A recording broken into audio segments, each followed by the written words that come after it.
Hello, BookTube. You've been indulging me, willingly or un, in an extended tour of my romance novels here at the end of my library tour.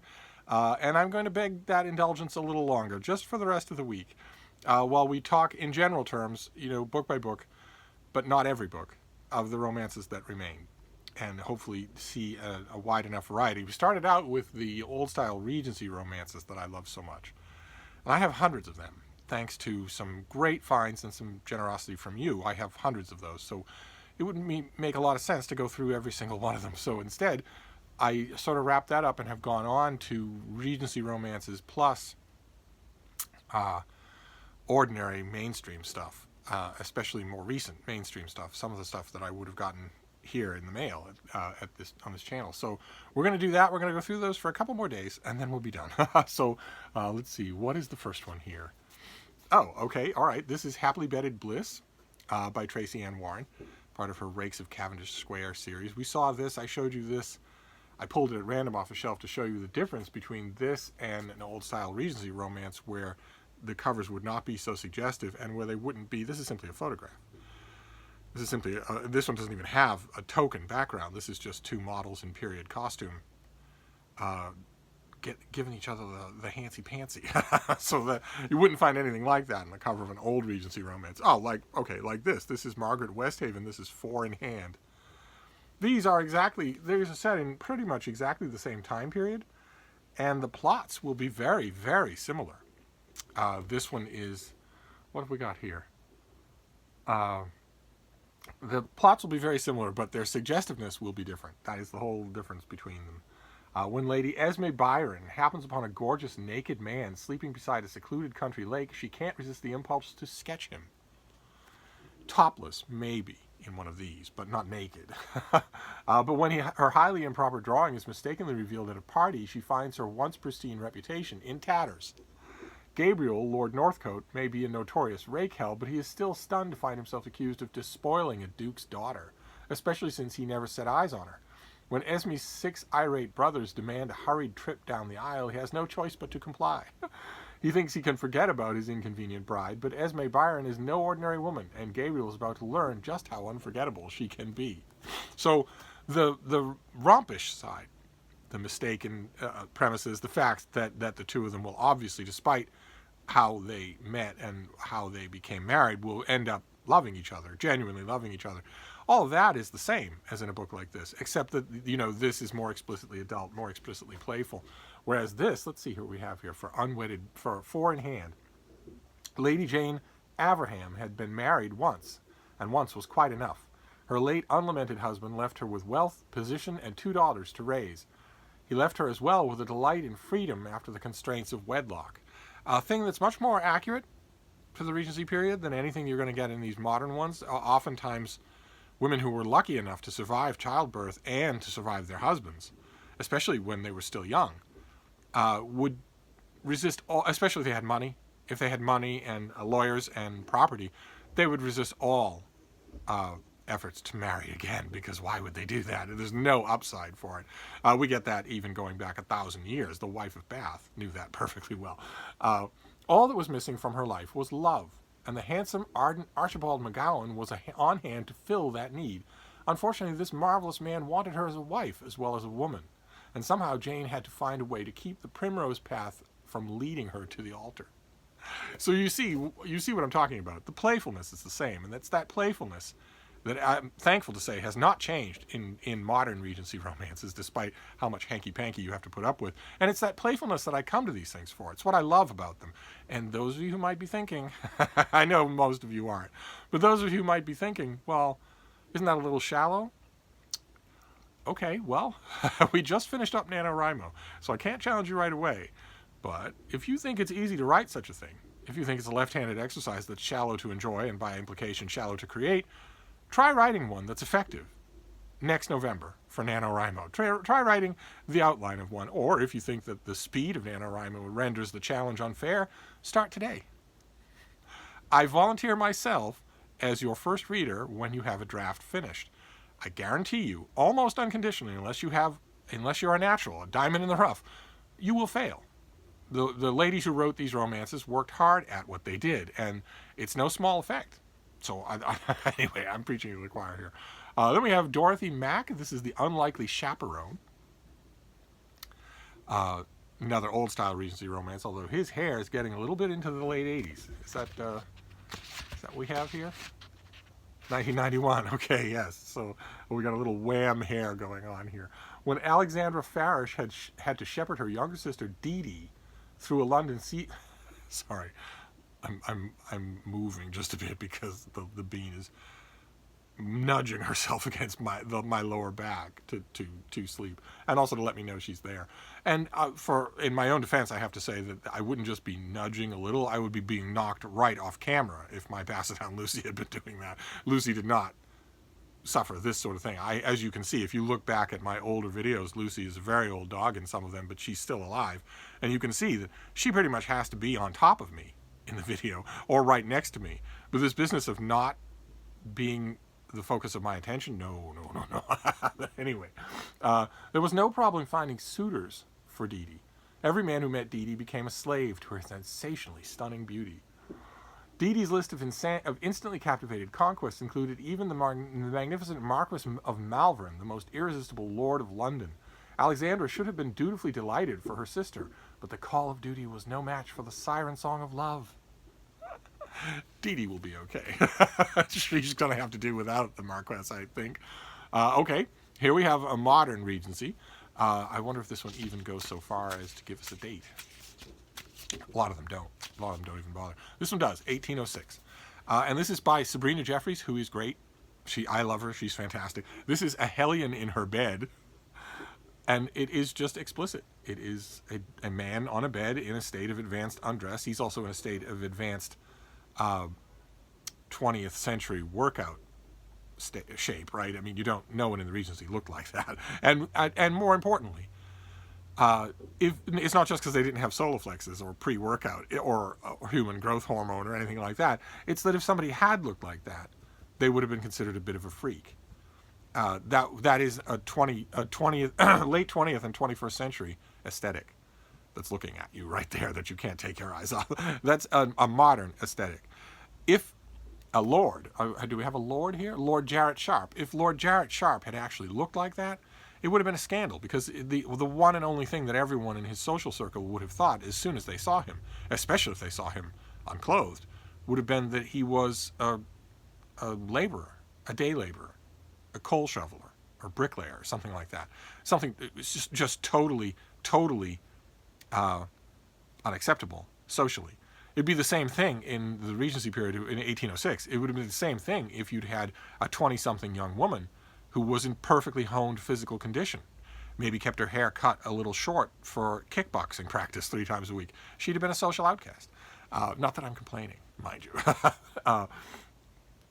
Mired in scandal after his parents' mysterious deaths, notorious gambler Lord Jarrett Sharp agrees to tamely run the family brewery for a year in his Machiavellian grandmother, if his Machiavellian grandmother rescinds her ultimatum that he marry. But the gambler in him can't resist when beguiling Annabelle Lake proposes a wager. If she wins their card game, he must help her save her family's foundering brewery. But if he wins, she must spend a night in his bed. But see, she wouldn't be winning then. Her life would be over. In any kind of society, her life would be over. That's playful. Like I said, that's playful, and that is the defining characteristic of Regencies new and old. But the older Regencies were more historically accurate. No one would have made a bet like that in the Regency unless they were totally lost to decency, in which case we wouldn't be reading a story about them anyway. Their parents and relatives wouldn't know them. Society wouldn't know them. But anyway, what have we got here? Okay, this is another modern one. This is another Sabrina Jeffries. This is Married to the Viscount.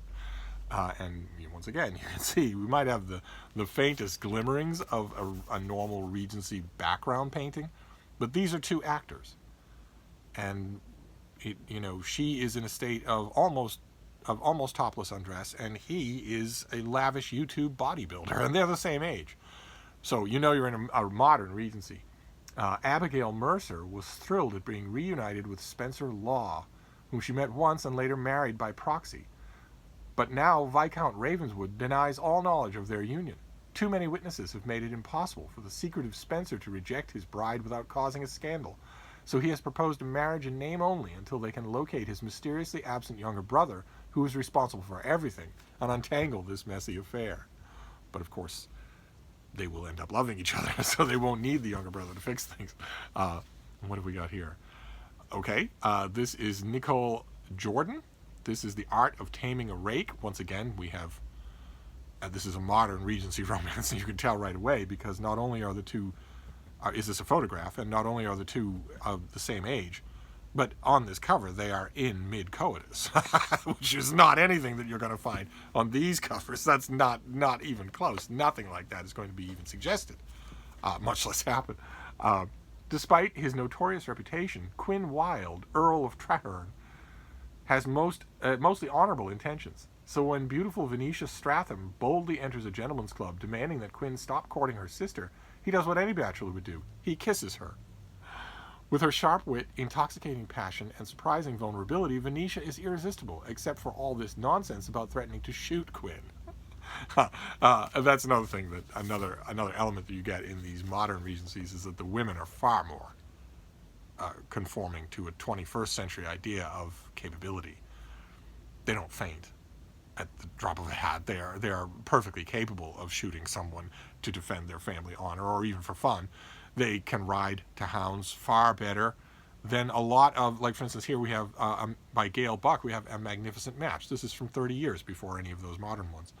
And the woman in this book, here being courted by a military officer, it looks like, the woman in this book maybe could ride side saddle, out for an outing with her suitor, but she wouldn't be able to do more than that.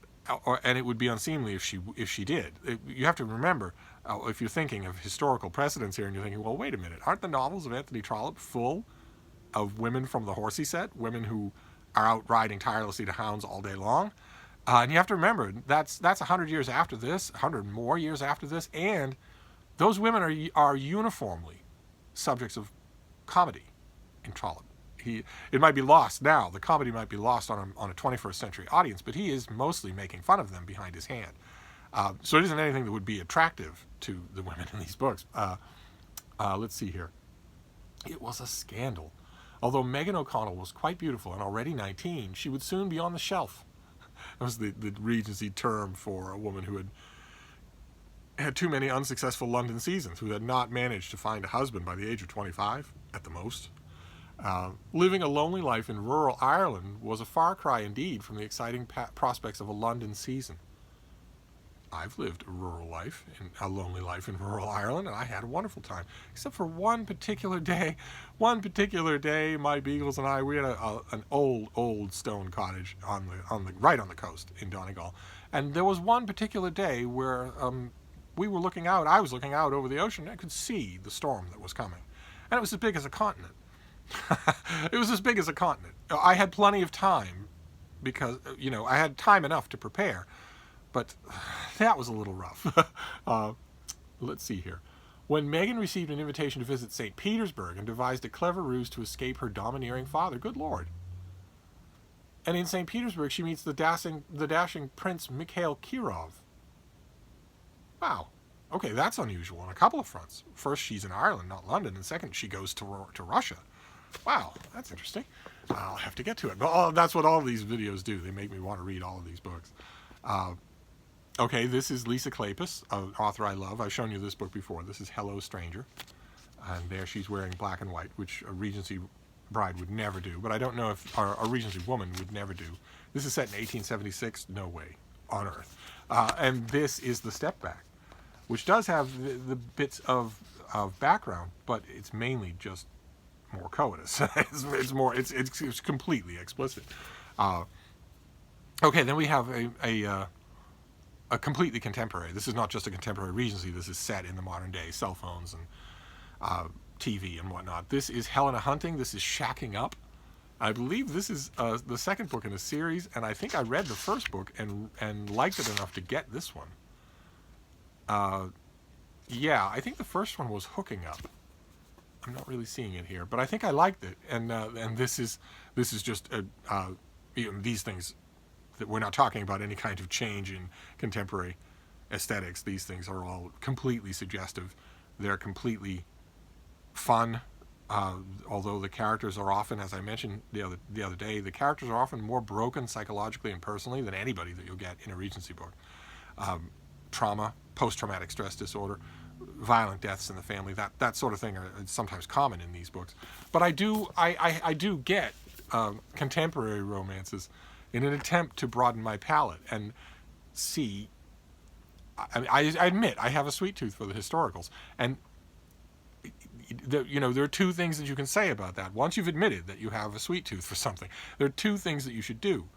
One is to absolve yourself of all guilt. You're allowed to have as many sweet teeth as you want. And the second is to read around it, to broaden it, to read outside. There's nothing at all wrong with loving, Stargate novels or knitting mysteries or anything like that. There's nothing at all wrong with having niche sweet teeth. Sweet spots that you go to for pure guilty pleasure, pure mindless fun. But you have to work to broaden that, or otherwise, what are you doing with your only shot at reading?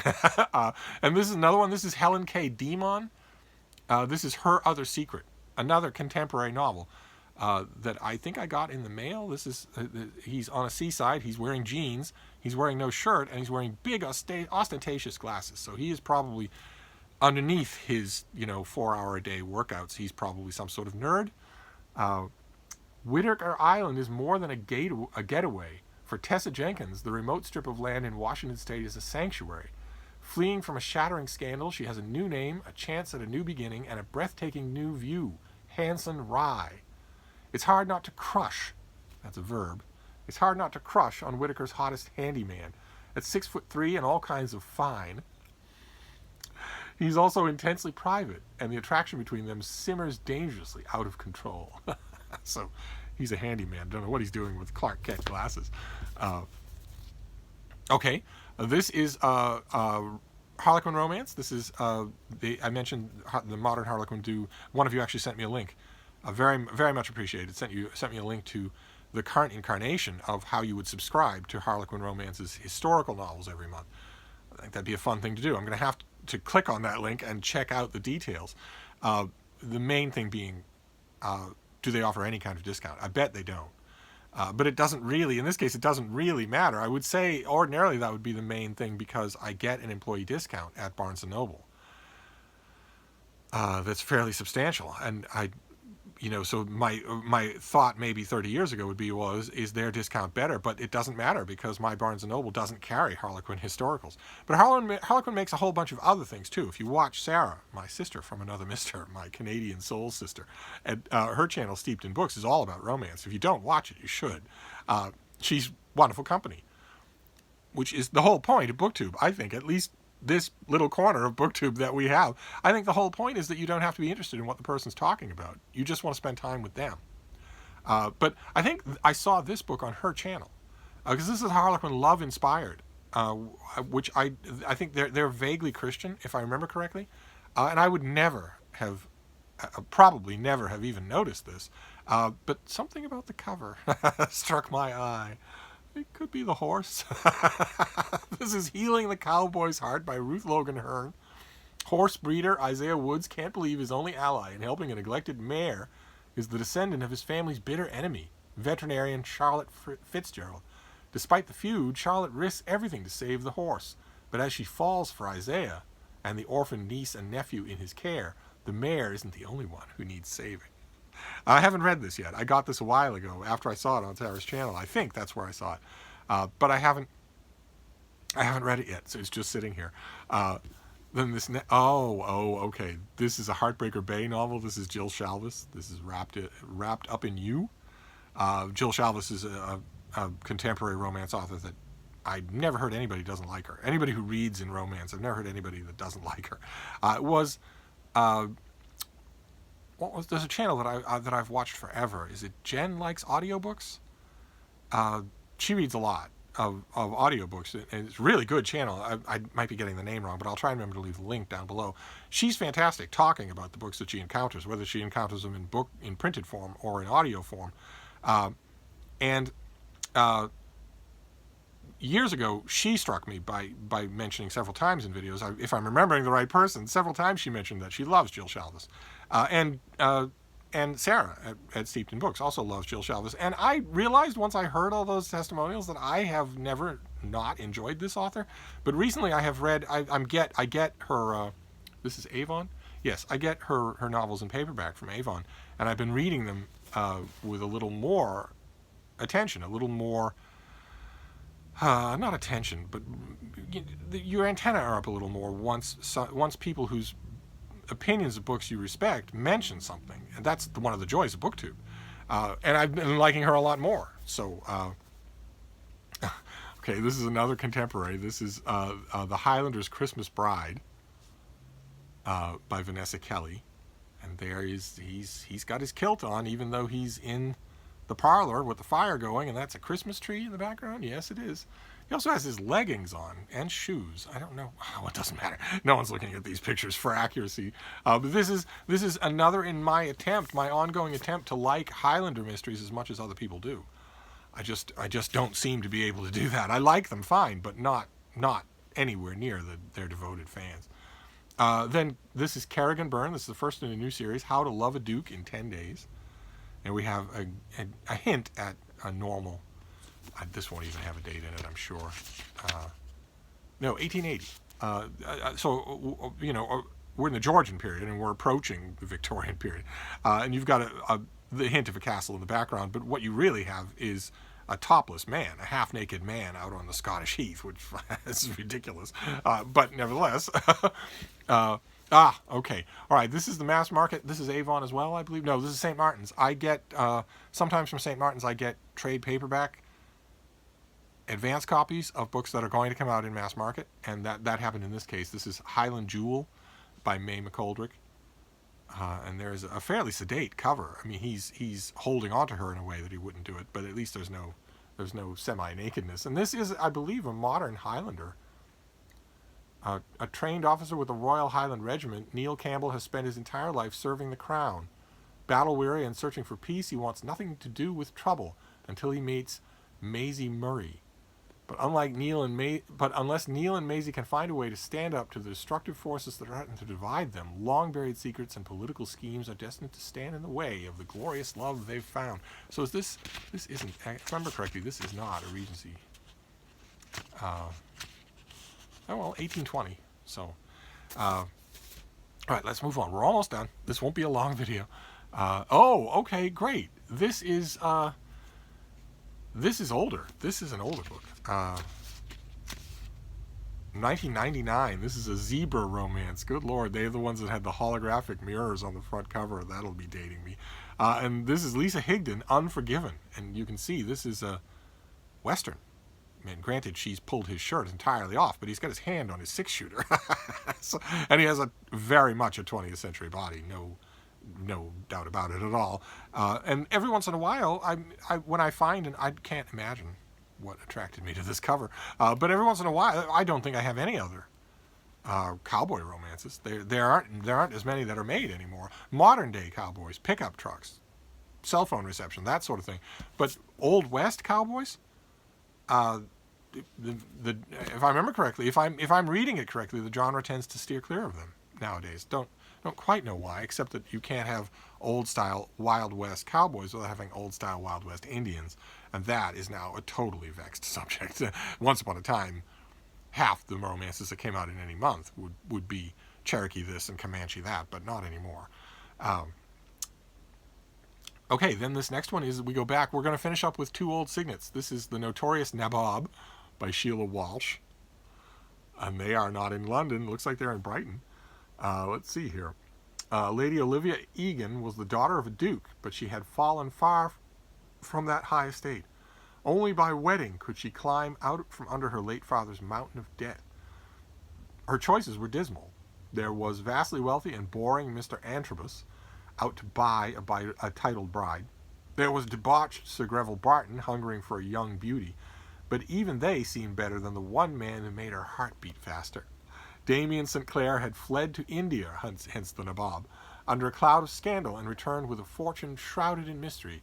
He kept a native mistress in private and flaunted aristocratic conquests in public. And Olivia knew all too well that his pursuit of her was spurred not by love, but by revenge. But why aren't they in London on the cover? Well, I don't know. I'd have to read it to find out. But it's going to be Brighton for sure. And then the last one for today, for this indulgence of yours, this is Miss Wyndham's Escapade by Emily Hendrickson. And it's an old style Regency. She is painting and asking his opinion. And it says there, first time in paperback. That was we saw freshness guarantees and whatnot. That was common for these old style Cygnets, because the women who would come in to be my customers every month would just scoop these things up. They would get every single one of them, and they didn't want to read. They didn't want to buy the same book twice. So it was, that warnings like that were designed to help them. That you don't see these anymore. Now romances are reissued willy-nilly without any warning at all. The clear implication, the clear goal is to make you buy something a second time. But this is just another old Cygnet Regency romance. I'm going to, slowly but surely, I'm going to gobble my way through all of these, as impossible as that sounds. So we're going to wrap this up. This has gone on way too long. This is just another Regency indulgence, just another romance indulgence of mine. Thank you very much. I'm going to wrap this up, and we'll be back. We'll do this again a couple of times, and then I'll finish. I promise. Thank you, BookTube.